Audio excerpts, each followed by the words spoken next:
వైఎస్ఆర్ జిల్లా ప్రొద్దుటూరు నియోజకవర్గంలో ఇళ్లు లేని 23,000 మంది పేదవారికి పట్టాలిచ్చిన ఘనత వైఎస్ జగన్దే అన్నారు మాజీ ఎమ్మెల్యే రాచమల్లు శివప్రసాద్ రెడ్డి. ఇళ్ల నిర్మాణానికి కొనుగోలు చేసిన 1,75,00,000 రూపాయల విలువైన ఇనుప కడ్డీలను ఎమ్మెల్యే వరదరాజుల రెడ్డి అండ్ బ్యాచ్ మాయం చేసిందని ఆరోపించారు.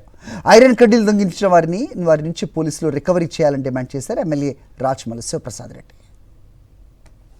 23,000 మందికి ఇళ్ల పట్టాలు రిజిస్టర్ చేయించిన డాక్యుమెంట్సే కాకుండా ఒక్కొక్కింటికి 1,80,000 రూపాయలు ఆర్థిక సహాయాన్ని అందించి ఇల్లు నిర్మించే కార్యక్రమం చేపట్టినాం.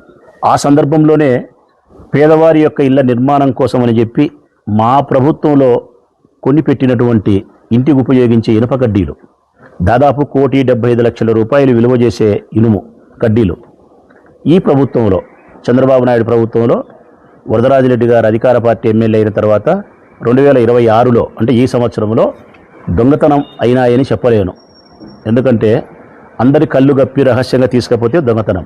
ఇది దొంగతనం కాదు ప్రజలారా, నేరుగా అందరికీ తెలిసిన పద్ధతుల్లోనే దాదాపుగా 20 లారీలకు సరిపడా ఇనప కడ్డీలు అంటే 268 టన్నులు అంటే కనీసం అంటే 20-30 లారీలు అవుతాయి.